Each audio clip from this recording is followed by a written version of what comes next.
ఇటీవల పాకిస్తాన్ మాజీ దౌత్యవేత్త చేసిన వ్యాఖ్యలు ఇప్పుడు చాలా వరకు కూడా కలవర పెడుతున్నాయి. ఇండియాపై పాకిస్తాన్ అణుబాంబులు వేస్తుందా? వాళ్ళకు అంత ధైర్యం ఉందా? ఎందుకు బాసిత్ ఆ ప్రేరేపణలు చేస్తున్నారు? ఆఫ్ఘనిస్తాన్ దాడులకే భయపడిపోయింది పాకిస్తాన్. అలాంటిది భారత్ పై గురిపెట్టే దమ్ముందా? భారత్ లో టార్గెట్స్ ని కూడా ఫిక్స్ చేసుకుందా? అప్పటి వరకు భారత్ ఊరుకుంటుందా? బాసిత్ ఎందుకు రెచ్చగొడుతున్నాడు? మొన్నటి ఆపరేషన్ సింధూర్ ని మర్చిపోయాడా? ఆ దెబ్బలు ఇంకా మానలేదా? ఆ గాయాలు ఇంకా గుచ్చుకుంటున్నాయా? ఎందుకు బాసిత్ ఇలాంటి వ్యాఖ్యలు చేశాడు? సో ఇటీవల పాకిస్తాన్ మాజీ దౌత్యవేత్త అబ్దుల్ బాసిత్ చేసిన వ్యాఖ్యలు ఇప్పుడు చాలా వరకు కూడా వివాదాస్పదమయ్యాయి. అమెరికా తమ అణు కేంద్రాలపై దాడి చేస్తే మేము ఢిల్లీ ముంబైపై కూడా దాడులు చేస్తామంటూ కూడా హెచ్చరించాడు. ఇది చాలా వరకు తీవ్రమైన చర్చకు దారితీసింది. ఇప్పటికే మనం చూస్తున్నాం పాక్ భారత్ మధ్య కూడా చాలా వరకు ఉధృతమైన పరిస్థితులు ఉన్న నేపథ్యంలో ఇప్పుడు ఈ బాసిత్ చేసిన వ్యాఖ్యలు చాలా వరకు కూడా ఆందోళన కలిగిస్తున్నాయి. సో గతంలో కూడా పాకిస్తాన్ భారత్ మధ్య ఇలాంటి ఉధృతమైన పరిస్థితులు నెలకొన్నాయి. ముఖ్యంగా పుల్వామా అటాక్ మనం చూసాం. పుల్వామా అటాక్ తర్వాత అదే విధంగా కూడా భారత్ చేసిన కౌంటర్ ఏదైతే ఉందో బాలాకోట్ ఎయిర్ స్ట్రైక్ అటాక్ మనం చూసాము. బట్ అది ఇంకా కూడా పాకిస్తాన్ గుర్తుపెట్టుకుందా, మర్చిపోయిందా, లేకపోతే ఇలాంటి వ్యాఖ్యలు ఇప్పుడు ఎందుకు రెచ్చగొట్టే విధంగా కూడా ఈ పాకిస్తాన్ ఇలాంటి వ్యాఖ్యలు చేసింది? సో చూద్దాం, మాట్లాడదాము. రైట్. ఇక అంటే రైట్. అలాగే బాసిత్ అసలు ఖచ్చితంగా ఏమన్నాడు? అమెరికా పాకిస్తాన్ అణు కేంద్రాలపై దాడి చేస్తే మేము భారత్ ను టార్గెట్ చేస్తామంటున్నాడు. ముంబై ఢిల్లీపై కూడా దాడులు చేస్తాం, ఇందులో మరొక మాటే లేదని దుర్మార్గమైన కామెంట్స్ చేశాడు. పాక్ మిసైల్స్ అమెరికా బేస్లు లేదా ఇజ్రాయెల్ ను చేరుకోలేవు కాబట్టి ఇండియా మా డిఫాల్ట్ టార్గెట్ అంటూ కూడా పిచ్చెక్కి మాట్లాడాడు బాసిత్. ఇది హైపోథెటికల్ సినారియో అని అతను చెప్పినా ప్రపంచం దీన్ని చాలా వరకు కూడా సీరియస్ గా తీసుకున్న పరిస్థితి. సరే, ఇక పాయింట్ 3కి వెళదాం. ఎవరి అబ్దుల్ బాసిత్? సో బాసిత్ అనే వ్యక్తి ఇండియన్ డిఎన్ఏ కలిగిన వ్యక్తి. ఎందుకంటే 2014 నుంచి 2017 వరకు కూడా భారత్ లో పాకిస్తాన్ హై కమిషనర్ గా కూడా ఈయన పనిచేశాడు. సో న్యూఢిల్లీలోని పాక్ హై కమిషన్ ఆఫీస్ లో కూడా పనిచేస్తూ పాకిస్తాన్ హై కమిషనర్ గా కూడా పనిచేశాడు. సో అంటే బహుశా అప్పుడే అంటే ఇండియా చూస్తున్నాం కదా, డైలీ డెవలప్మెంట్స్ గాని అభివృద్ధిని చూసి పాకిస్తాన్ ఇలాంటి పాపపు మాటలు, కవ్వించే మాటలు చేసిందేమో. ఆయన మనసులో ఉన్న కుళ్ళునంతా కూడా ఈ విధంగా బయట పెట్టాడు అనుకోవచ్చు. ఎందుకంటే మేకవని లాంటి పులి నిజ స్వరూపం అంటే అప్పుడు చూసిన మొత్తంగా కూడా చూస్తుంటే ఇప్పుడు ఈ మాటలను బట్టి కూడా ఆయన మనసులో ఎప్పటి నుంచో కూడా ఇలాంటి పడని ఒక రకమైన బుద్ధితో ఉన్నట్టుగా కూడా ఈ బాధిత చేసిన వ్యాఖ్యలు బట్టి మనం అర్థం చేసుకోవచ్చు. అలాగే ఇక ఫోర్త్ పాయింట్ ఒకటి చూద్దాము. బాసిత్ నోటి వెంట అణుదాడి అనే టాపిక్ ఎందుకు వచ్చింది? ముఖ్యంగా అంటే అణుదాడి ఇప్పుడు కూడా పాకిస్తాన్ ఒక ఉగ్రవాదమైన దేశం. బట్ ప్రతిసారి కూడా పాకిస్తాన్ అలా మాట్లాడుతున్నా కూడా ప్రపంచ దేశాలు ఎందుకు పాకిస్తాన్ ఒక టెర్రరిస్ట్ కంట్రీగా కూడా ప్రకటించలేకపోతున్నాయి?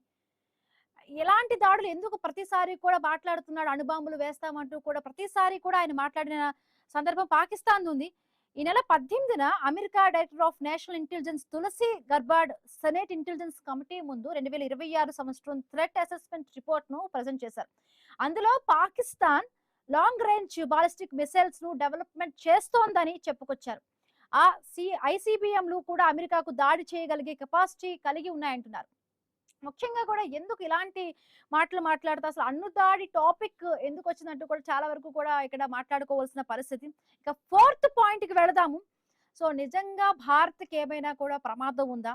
అంటే అనవసరంగా కూడా బయట ఇప్పుడు భయపడాల్సిన అవసరం ఉంది. ఇప్పటి వరకు చూస్తున్నాం మిడిల్ ఈస్ట్ లో కూడా చాలా వరకు కూడా రగిలిపోయిన పరిస్థితి కంట్రీస్ పరంగా కూడా చూస్తున్నాం. ఆ ఎఫెక్ట్ చాలా వరకు కూడా భారత్ పైన ఉంది. బట్ పాకిస్తాన్ కూడా ఇలాంటి కవ్వింపు చర్యలకు ఎందుకు పాల్పడుతోంది? సో ముఖ్యంగా కూడా భారత్కి ఏమైనా ప్రమాదం ఉందా? భారత్ లో చూసాం 26/11 ఏవైతే ముంబై దాడులు జరిగాయో అవందరికీ గుర్తుంది. సో ఇప్పుడు అబ్దుల్ బాసిత్ చేసిన ఈ లెవెల్ ఆఫ్ ఏదైతే కూడా ఈ బాంబ్ అటాక్స్ చేస్తామంటూ కూడా అది కూడా భారత ఆర్థిక రాజధాని అయిన ముంబై, ఢిల్లీ రాజధాని రెండూ కూడా పాకిస్తాన్ టార్గెట్. ఎప్పటి నుంచి కూడా ఎక్కడ చూసినా కూడా మొదట అక్కడ కదలికలు కనిపిస్తాయి. అక్కడ ఢిల్లీలో కూడా మనం చూసాం చాలా వరకు బాంబు బ్లాస్ట్ జరిగిన పరిస్థితి. సో మన దగ్గర కూడా పవర్ఫుల్ టెక్నాలజీ అంతా కూడా ఉంది. సో మన జోలికి వస్తే ఏ విధంగా కూడా మనం గట్టిగా బదులిస్తామో కూడా పాకిస్తాన్‌కి తెలుసు. ఎందుకంటే మనం చాలా వరకు బాలాకోట్ ఎయిర్ స్ట్రైక్స్ గాని ఇవన్నీ కూడా మనం చేసాం. అవన్నీ కూడా పాకిస్తాన్ గుర్తుపెట్టుకోవాలి.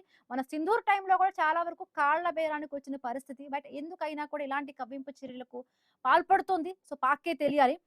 ఇంకొకటి సిక్స్త్ పాయింట్ ఇక్కడ ఇంకొకటి కూడా మనము గుర్తుపెట్టుకోవాలి, చర్చించుకోవాలి. చరిత్రలో పాక్ ఇప్పటివరకు కూడా ఎన్ని బెదిరింపులు చేసిందంటే 1999 కార్గిల్ నుంచి 2019 బాలాకోట్ అటాక్ వరకు కూడా పాక్ ఇలాంటి రిటారిక్ ట్రిక్స్ చాలా వరకు కూడా ప్రయోగిస్తోంది. కానీ భారత్ సర్జికల్ స్ట్రైక్స్ గానీ, బాలాకోట్ ఎయిర్ స్ట్రైక్స్ గానీ, ఆపరేషన్ సింధూర్‌తో సమాధానం చెప్పింది. కానీ ఇప్పుడు అణు థ్రెట్‌కి కూడా ఆహ్, ఫస్ట్ యూజ్ పాలిసీ అంటూ కూడా గుర్తు చేస్తోంది.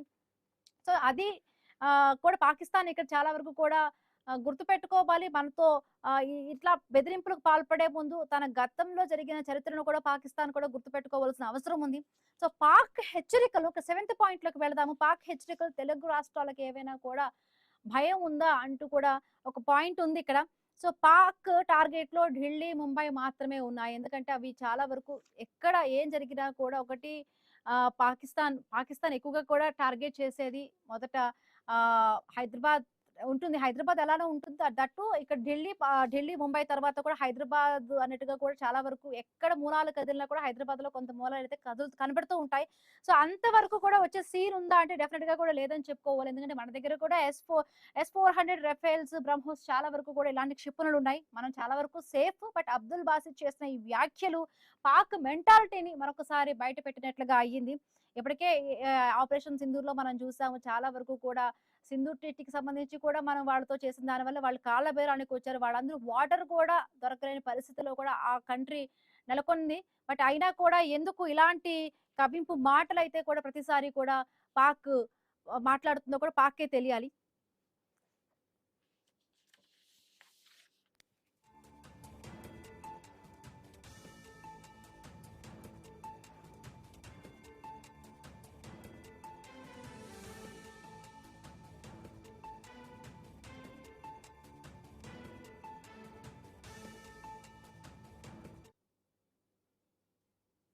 ఇక పాక్ మాజీ దౌత్యవేత్త అబ్దుల్ బాసిత్ చేసిన వ్యాఖ్యలు ఇప్పుడు కూడా చాలా వరకు కూడా భారత్‌ను కలవరపెడుతూ ఉన్నాయి. రైట్, ఈ వ్యాఖ్యలకు వెల్కమ్ బ్యాక్. ఇటీవల పాక్ మాజీ దౌత్యవేత్త అబ్దుల్ బాసిత్ చేసిన వ్యాఖ్యలు చాలా వరకు కూడా వివాదాస్పదమయ్యాయి. అమెరికా తమ అణు కేంద్రాలపై దాడి చేస్తే ఢిల్లీ, ముంబైపై బాంబులు వేస్తామంటూ కూడా పాకిస్తాన్ హెచ్చరించడం తీవ్ర చర్చకు దారితీస్తోంది. సో, పాకిస్తాన్‌కి ఇంకా బుద్ధి రానట్టుంది. గతంలో మనం ఇప్పటికే కూడా భారత్, పాక్ మధ్య కూడా ఏదైతే ఉధృతమైన సమస్యలు ఉన్నాయి. పరిస్థితుల నేపథ్యంలో ఎందుకు అబ్దుల్ బాసిత్ ఇలాంటి వ్యాఖ్యలు మళ్ళీ రెచ్చగొట్టే విధంగా మాట్లాడుతున్నాడు. సో, మాట్లాడదాం. శ్రీనాథ్ రెడ్డి గారు సీనియర్ నాయకులు, అలాగే సాదిక్ గారు సీనియర్ నాయకులు ఇద్దరు జాయిన్ అయ్యారు. నమస్తే అండి. Welcome to debate. ముందుగా శ్రీనాథ్ రెడ్డి గారు. నమస్తే మేడం. రైట్. అమెరికా దాడి చేస్తే ఢిల్లీ, ముంబైపై కూడా బాంబులు వేస్తామంటూ కూడా చెప్పడం పాకిస్తాన్ యొక్క ఉద్దేశం ఏమై ఉంటది? గతంలో కూడా బాలాకోట్ తర్వాత పాకిస్తాన్ ఏం నేర్చుకోలేదంటారా? ఎందుకు ఇలాంటి వ్యాఖ్యలు చేసిందంటారు? పాకిస్తాన్ లో ఉన్నటువంటి నాయకులు కావచ్చు, అధికారులు కావచ్చు, మాట్లాడుతున్నటువంటి మాటలు పిచ్చి ప్రేలాపనలు. ఎందుకంటే పాకిస్తాను నిత్యము అణువణువున భారతదేశం పైన ఒక కోపంతో, ఒక ఈర్ష్యతో, ఒక ద్వేషంతో రగిలిపోతా ఉంటున్నటువంటి నేపథ్యంలో ఖచ్చితంగా పాకిస్తాన్ ఇలాంటి కవ్వింపు చర్యలకు పాల్పడుతూనే ఉంటుంది. అందులో భాగంగానే బాసిత్ చేసినటువంటి వ్యాఖ్యలు ఈరోజు అలాంటి సూచనలనే చేస్తా ఉన్నాయి. భారతదేశానికి సంబంధించినటువంటి ఏదైతే ఆర్థిక రాజధాని ఉందో అది ముంబై అయినటువంటి ఆర్థిక రాజధాని ముంబై పైన కావచ్చు, రాజకీయ రాజధాని అయినటువంటి ఢిల్లీ పైన కావచ్చు, తాము ఖచ్చితంగా అమెరికా తమ పైన విరుచుకుపడితే తాము ఖచ్చితంగా భారత్ను టార్గెట్ చేసుకుంటామని బాసిత్ చేసినటువంటి ప్రకటన అది తాటాకు చెప్పుల లాంటి ప్రకటనగానే చూడాల్సినటువంటి అవసరం ఉంది. పాకిస్తాన్ 1999 నుంచి నేటి వరకు అనేక రకమైనటువంటి బెదిరింపు ధోరణులతో మనం అనేక ప్రకటనలు చూసాం.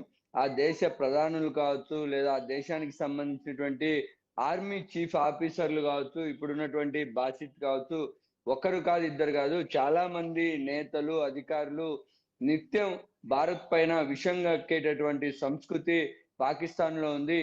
ఈ విషయాన్ని మెజారిటీ పీపుల్స్, పాకిస్తాన్ లో ఉన్నటువంటి మెజారిటీ పీపుల్స్ కూడా వ్యతిరేకిస్తా ఉన్నప్పటికీ కూడా పాకిస్తాన్ లో ఉన్నటువంటి ఆ నాయకులు కావచ్చు, లేదంటే ఆ టెర్రరిస్టుకు సంబంధించినటువంటి మూలాలు ఉన్నటువంటి లేదా టెర్రరిస్టులు ఇచ్చేటటువంటి ఆర్థిక ప్రయోజనాల ద్వారా లబ్ధి పొందేటటువంటి ఈ వ్యవస్థ మొత్తం భారత్ పైన ఎప్పుడు ఈర్ష్య ద్వేషాలతో రగిలిపోతా ఉంటుంది అనడానికి ఈరోజు బాసిత్ చేసినటువంటి ప్రకటన మనం ఒక ఉదాహరణగా మాత్రమే చూడాలి తప్ప అది పెద్దగా భారతదేశానికి ఇబ్బంది పెడుతుంది, లేదా భారతదేశానికి పాకిస్తాన్ చేతిలో ఉన్నటువంటి అణ్వాయు ద్వారా కావచ్చు, లేదా ఇంకా చాలా కీలకమైనటువంటి ఆయుధాలు పాకిస్తాన్ దగ్గర ఉన్నాయి అన్నటువంటి భయపడేటటువంటి ప్రకటన అనేటువంటిది మనం లెక్క చేయాల్సినటువంటి అవసరం లేదు. ఎందుకంటే గతం నుంచి చూస్తా ఉన్నాం,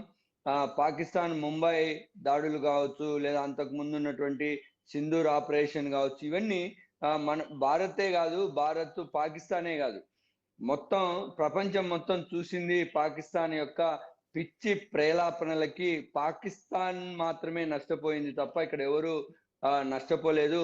పాకిస్తాన్ లో అప్పుడప్పుడు ఇట్లా పిచ్చి ముదిరినటువంటి వ్యక్తులు ఇట్లాంటి ప్రేలాపనలు చేయడం, పాకిస్తాన్ ప్రజలు కొంత వాళ్ళ నుంచి మద్దతు పొందే ప్రయత్నాలు చేస్తూ ఉంటారు, లేదా ఇతర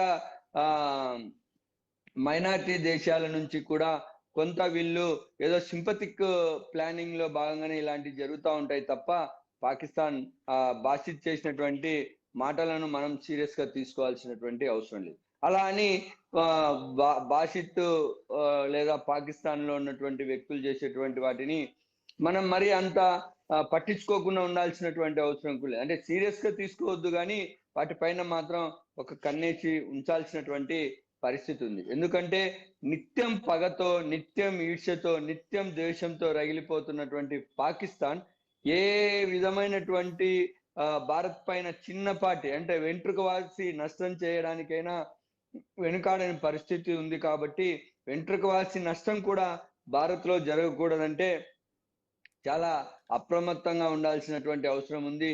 బాసిత్ చేసినటువంటి ప్రకటనను మనం ఒక్కసారి చూస్తే వాళ్ళ యొక్క టార్గెట్ భారతదేశం యొక్క ఆర్థిక వనరులను లేదా ఆర్థిక సంక్షోభాన్ని భారత్ లో క్రియేట్ చేయడం లాగా కనిపిస్తుంది. అందులో భాగంగానే ముంబై పైన తాము దాడి చేస్తామని పేర్కొన్నారు. మరొక వైపు రాజకీయ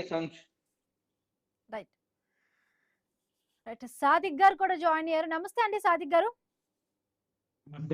రైట్, అంటే పాకిస్తాన్ లోపల ఏదైతే కూడా ఆర్థికమైన సంక్షోభం ఉందో దాన్ని కప్పిపుచ్చుకోవడానికి ఎలాగే ఇది అమెరికా ఈ ప్రెస్ నోట్ అయితే రిలీజ్ చేసింది. అంటే 2026 సంవత్సరం థ్రెట్ అసెస్మెంట్ రిపోర్ట్ ను ప్రజెంట్ చేస్తే, అమెరికా ప్రజెంట్ చేస్తే ఇటు భారత్ పైన కూడా అణుబాంబులు వేస్తామంటూ కూడా పాకిస్తాన్ మాట్లాడుతుంది. అంటే అంటే ఆ కంట్రీని ఎదుర్కోలేక ఇటు మనతో మొదటి నుంచి కూడా ఒక వైరం ఉంది కాబట్టి ఈ విధంగా ఈ మాటలు మాట్లాడింది అనుకోవాలా? అంటే ఎందుకంటే పాకిస్తాన్ లోపల కూడా చాలా వరకు మనం చూస్తున్నాం, రాజకీయంగా కూడా చాలా సంక్షోభమైన పరిస్థితిని వాళ్ళు ఎదుర్కొంటున్నారు. దాన్ని కప్పిపుచ్చుకోవడానికి ఈ విధమైన వ్యాఖ్యలు చేశారు అనుకోవాలా? ఖచ్చితంగా. ఎందుకంటే పాకిస్తాన్ తన తన యొక్క తప్పిదాల్ని, లేదా తన యొక్క నిరాశని, లేదా తన యొక్క చేతగానితనాన్ని ఇలా చూపించుకోవడానికి ఒక ప్రయత్నం చేస్తుంది. అదే అట్ ద సేమ్ టైం మనం ఒకటి ఆలోచన చేయాల్సిన అవసరం ఉంది. ఎందుకంటే పాకిస్తాన్ మనకి అమెరికాకు ఉన్నటువంటి సంబంధాన్ని ఎట్లా చూపిస్తుందంటే, అమెరికా వాళ్ళు చెప్తే వీళ్ళు విన్నారు. అంటే ట్రంప్ ఆపేయమంటే, ట్రంప్ చాలాసార్లు చెప్పాడు, మేము ఆపేయమంటేనే మోడీ యుద్ధాన్ని ఆపేశాడు అని. అదే పాకిస్తాన్ మనం ఆపేసాము, మనము అమెరికా చేతుల్లో ఉన్నాము అని అమెరికా తనంతట తానుగానే మనల్ని ఒకవైపు తిప్పడం జరిగింది. దాన్ని మనం తిప్పికొట్టడం అనేది జరగలేదు. ఎందుకంటే మనం ఆ రోజు యుద్ధాన్ని కొనసాగించడం కానీ, లేదా మేము అమెరికా మాట వినట్లేదు అని కానీ మన ప్రభుత్వము మనకు ఒక సంకేతాన్ని, ప్రజలకు సంకేతాన్ని ఇవ్వడం లోపల కొంత విఫలము పాకిస్తాన్ దాన్ని ఇప్పుడు చేతిలో పెట్టుకుందన్నట్టు. అంటే ఏమంటుంది, మనము ట్రంప్ చెప్పినట్టు విన్నాము కాబట్టి మాకేం కాదు, కాబట్టి మీరు ట్రంప్ మనుషులు, మీరు ట్రంప్ కనుక అంటే అమెరికా మనుషులు కాబట్టి మీరు అమెరికా కనుక ఏమైనా వేసేస్తే మేము మీ మీద వేసేస్తామన్నట్టు ఏదో వ్యాఖ్యలు వాళ్ళు చేస్తున్నారు. ఇట్ ది సేమ్ టైం మనం భారత ప్రభుత్వం కూడా ఆలోచించాల్సిన అవసరం ఏంటంటే, గట్టిగా సమాధానం చెప్పడానికి, మేము ట్రంప్ చెప్పినట్టు వినలేదు, మాకు ట్రంప్తో ఎటువంటి సంబంధం లేదు, మాకేమైనా హాని జరిగితే మేము ఎప్పుడు వెనకాడము అని ఆ రోజు మనము యుద్ధాన్ని కొనసాగిస్తే బాగుండేది. ఆ యుద్ధాన్ని కొనసాగించకపోవడాన్ని ఈ రోజు వాళ్ళు మన చేతగానితనంగా అర్థం చేసుకుంటున్నట్టుంది. అదే అదే కనుక మనం అప్పుడు కంటిన్యూగా యుద్ధాన్ని కొనసాగించి, అంటే యుద్ధం మీన్స్ వాళ్ళ స్థావరాలను ఇంకా పూర్తిగా కేంద్రీకృతం చేయడం, ఇంకా ముందుకు వెళ్ళడం అనేది జరిగి ఉంటే, ఉమ్, పాకిస్తాన్ ఆక్రమిత కాశ్మీర్‌ను గూడా అప్పుడే మనము గనక కొంత మన కొంత మనము అక్కడ ఒత్తిడి తీసుకొచ్చినట్లయితే, ఈరోజు పాకిస్తాన్ ఆ మాటలు గూడా మాట్లాడడానికి ధైర్యం ఉండేది కాదు. కొంత మనమే టైం ఇచ్చామేమో, కొంత ట్రంప్ మాటలు విన్నట్టు మనము ప్రపంచానికి సంకేతాలు ఇచ్చామేమోననేది భారత ప్రజల లోపల నిగూఢంగా దాగి ఉంది అది. అదే అప్పుడే కొనసాగించి మనము యుద్ధాన్ని కొనసాగించకుంటే స్థావరాలను కైవసం చేసుకోవడం, పాక్ ఆక్రమిత కాశ్మీర్ వైపు మన సేనల్ని కొనసాగించడం జరిగి ఉంటే ఇంకా బాగుండేదని మనలో కొంతమందికి, ఇంకా మన ప్రజల్లో కొంత అసంతృప్తి ఉంది. అయితే దాన్ని మనము ఇక్కడ అర్థం చేసుకోవాల్సిన అవసరం ఉంది. పాక్ మన చేతగానితనం ఏదో ట్రంప్ చెప్తే మనం వింటాడు అని కాకుండా, ఈసారి ఏదైనా పాకిస్తాన్ కవ్వింపు చర్యలు జరిగితే మనం చేయాల్సిందేంటంటే, ముందు పాక్‌కి తగిన బుద్ధి చెప్పడానికి ట్రంప్ లాంటి 100 మంది వచ్చినా మేము వినము అనేటువంటి సంకేతాన్ని ఇవ్వాలి. ఇస్తుందా లేదా అనేది మనం వేచి చూడాల్సిన అవసరం ఉంది. ఎస్. కాబట్టి ఇప్పటికి అంటే మనమేమైనా ట్రంప్ చెప్పినట్టు విన్నామా అనేది మనకు కొంత ఇప్పుడు ఇది కొద్దిగా చర్చనీయాంశమైంది. ఇది పార్లమెంట్‌లో గూడా మన ప్రతిపక్ష సభ్యులు గూడా ప్రవేశపెట్టినటువంటి తీర్మానాల్లో కూడా దీన్నేంటో క్లారిటీ ఇవ్వాల్సిన అవసరం ఉందని చెప్పారు. కాబట్టి ఇప్పటికైనా కూడా మన ప్రభుత్వం ఆలోచించాల్సిన అవసరం ఏంటంటే, గట్టి సమాధానం ఇవ్వాలి. ఎట్లాంటి సమాధానం ఇవ్వాలి అంటే, మేము ట్రంప్ చెప్పినా, ఇంకెవరు చెప్పినా వినము. మేము పాక్ ఆక్రమిత కాశ్మీర్‌లోకి చొచ్చుకొని పోతాము. అవసరమైతే పాక్ ఆక్రమిత కాశ్మీర్ ఏదైతే ఉందో, దాన్ని కాశ్మీర్‌లో కలిపేంత వరకు కూడా మేము మా సేనలు ఎప్పుడు కూడా రెడీగా ఉన్నాయనే సంకేతాన్ని ఇవ్వాల్సిన అవసరం ఉంది. ఎస్. అలాగే అంటే ఇప్పుడు అమెరికన్స్ అనేది కూడా ఒక ఇంటెలిజెన్స్ రిపోర్ట్ లో చెప్పుకొచ్చింది, Pakistan long range ballistic missiles ను కూడా తన దగ్గర ఉన్నాయి, అవి అమెరికా పైన కూడా దాడి చేస్తాయంటూ కూడా అమెరికాస్ అనేది ఒక రిలీజ్ చేసింది ఒక నోట్ ని. సో అంటే ఉగ్రవాదానికి మద్దతు ఇస్తున్న పాకిస్తాన్ ఎందుకు ప్రపంచంలో ఉన్న దేశాలను కూడా ఒంటరిగా ఎందుకు చేయలేవు, ఇలా దొరుకుతున్నా కూడా ఎందుకు అణ్వాయుధాలకు సంబంధించి కూడా వాళ్ళు బెదిరింపులు చేస్తున్నా కూడా ప్రపంచ దేశాలు కూడా పాకిస్తాన్ ఎందుకు ఒంటరి చేయలేకపోతున్నాయి అంటారు? ఇక్కడ మీకు ముఖ్యమైన విషయం తెలాలండి. పాకిస్తాన్‌కి అమెరికా కూడా ఆయుధాలను సప్లై చేస్తుంది. మనకేమో రష్యా సప్లై చేస్తున్న తరుణంలో ఉమ్, అమెరికా పాకిస్తాన్‌కి సప్లై చేసినటువంటి విషయాలు, దాఖలాలు మనకున్నాయి. అమెరికా ఒకప్పుడు పెంచి పోషించిందే పాకిస్తాన్. కాబట్టి అమెరికా దగ్గర ఉన్నటువంటి ఆయుధాలను, అమెరికాకు ఉన్నటువంటి మొన్నటికి మొన్న అమెరికా తన నిధులను నుంచి దానికి రుణాన్ని ఇచ్చి అమెరికా ఆదుకుంది. అమెరికా ఆదుకోకపోతే పాకిస్తాన్ ఎప్పుడో గల్లంతైపోయేది. ఇప్పటికి కూడా మనల్ని ఆపేసింది కూడా అమెరికానే. మనం కనుక ముందు ఒక అడుగు వేస్తానంటే అమెరికా మనల్ని ఆపినట్టు మనం అనుకుంటున్నాం. నిజంగా కూడా అది జరిగిందని ప్రజలు విశ్వసిస్తున్నారు. కాబట్టి అమెరికా యొక్క తొత్తులాగా పనిచేసిన పాకిస్తాన్ అమెరికా మీద అస్త్రాలు ప్రయోగిస్తామంటే మనం నమ్మం. అందుకోసం మన మీద ఆ కసిని తీర్చుకోవాలని పాకిస్తాన్ అనుకుంటుంది తప్ప, ఉమ్. అమెరికా వైపు కన్నెత్తి చూసే అటువంటి అంత అంత ఆస్కారం కూడా అంత శక్తియుక్తులు కూడా పాకిస్తాన్‌కి ఏమాత్రం అసలే లేవని చెప్పుకోవచ్చు. ఏంటంటే పాక్ చేసిన ఇలాంటి వ్యాఖ్యలు భారత్ ఎలా తిప్పికొట్టాలి అంటే, దౌత్యపరంగా మనం చూసాం ఆపరేషన్ సింధూర్ టైంలో కూడా చాలా వరకు వాళ్ళతో అన్ని మనం కట్ చేసుకున్నాం. ట్రీటీ సింధూర్ వాటర్ కి సంబంధించి కూడా మనం చాలా వాళ్ళకి ఇది చేస్తాం, బట్ అయినా కూడా ఇలాంటి మాటలు తరచూ మాట్లాడడం ఇంకా ఎంత కఠినంగా కూడా వ్యవహరించాలంటారు? ఖచ్చితంగా కఠినంగా వ్యవహరించాలి. ట్రంప్ చెప్పినట్టు విన్నామనే విషయం మీద మనం మాట్లాడుకోవాల్సిన అవసరం కూడా ఉందమ్మా. ఎందుకంటే ట్రంప్ చెప్పినట్టు విన్నామా మనం? అవును. అదే వాళ్ళకి ఈ రోజు ఊతమైపోయింది. ఇక్కడ ఏంటంటే, ఆ రోజు మనము ఆపరేషన్ సింధూర్‌ను కొనసాగిస్తున్నప్పుడు, ఆ కొనసాగించే ప్రక్రియలో మనం ఆక్రమిత పాక్ కాశ్మీర్ వైపు కూడా బయలుదేరుతున్నాం. అటువంటప్పుడు ట్రంప్ ఏం చేశాడంటే, నేనే చెప్పాను, నేనే యుద్ధాన్ని ఆపాను అని చెప్పుకుంటూ వచ్చి మనల్ని ఏం చేశారంటే, అంతర్జాతీయంగా తన తన ఉన్నతీకరణను లేదా తన ఆధిపత్యాన్ని నిరూపించుకోవడానికి భారత్ కూడా నా చేతిలో ఉంది అని చెప్పుకునే ప్రయత్నం చేశాడు. ఆ ప్రయత్నాన్ని పాకిస్తాన్ వాళ్ళు ఇప్పుడు ఏమంటున్నారంటే, మీరు కనుక మా మీద దాడి చేస్తే మీ స్నేహం అంటున్నారు. కానీ ఖచ్చితంగా అది జరగదు. మనకంటే ఎక్కువ స్నేహపూర్వకంగా పాకిస్తానే అమెరికాతో ఉంది. అది ఖచ్చితంగా మనకు తెలిసిన విషయమే. ఏదో ఒక ప్రేలాపనలు, ఇంతకుముందు మిత్రులు చెప్పినట్టు ప్రేలాపన తప్ప వాళ్ళు ఏమీ మనల్ని చేయలేరు, ఏమీ చేయజాలరు. రైట్. అలాగే ఇప్పుడు ఈ యొక్క వ్యాఖ్యలు బట్టి కూడా మనం ఎప్పుడు కూడా చూస్తాము. ఎక్కడ ఏది జరిగినా కూడా దాని తాలూకా ఇంపాక్ట్స్ అనేవి హైదరాబాద్‌లో చాలా వరకు కూడా కనపడతాయి. వాటి డైరెక్ట్‌గా కూడా మన రాజధాని ఏదైతే ఉంది ఢిల్లీ గాని, వాణిజ్య రాజధానులు ముంబైని మేము బ్లాస్ట్ చేస్తాం, ఢిల్లీని బ్లాస్ట్ చేస్తాం అంటూ చెప్తున్నాడు. సో, పాకిస్తాన్ విషయానికొచ్చి ఎక్కడ ఏది జరిగినా కూడా పాకిస్తాన్‌కి అంటే హైదరాబాద్‌కి సంబంధించి మూలాలు దీనికి కలిగి ఉంటాయి. సో, ఇప్పుడు ఎంత పరంగా కూడా మన దగ్గర ఇప్పటికే కూడా రఫల్ 400 ఉన్నాయి. బ్రహ్మోస్ ఇవన్నీ ఉన్నాయి. సో, ఇప్పుడు ఎంత సేఫ్ అంటారు? ఖచ్చితంగా మనం ఎప్పుడు సేఫే అమ్మా. మనం హైదరాబాద్ అయినా గానివ్వండి, బాంబే అయినా గానివ్వండి. కాకపోతే అంతర్గతంగా ఏదో మనకున్నటువంటి బాగా రద్దీగా ఉండే స్థలాల్లో ఏదో చిన్న చిన్న సంఘటనలు చేసి పెద్దగా చెప్పుకోవడం పాకిస్తాన్‌కి అలవాటు. అది కూడా పాకిస్తాన్ ఉగ్రవాద సంస్థలు చేస్తున్నటువంటి పనులే కాబట్టి వాటిని కూడా మనం అంతర్గతంగా లోపలికి చొచ్చుకొని వచ్చిన వాటిని కూడా పెకిలించేస్తున్నాం కాబట్టి ఎప్పటికప్పుడు మనం అప్రమత్తతో ఉన్నాం కాబట్టి పాకిస్తాన్‌కి ఎటువంటి సహాయం అందదు.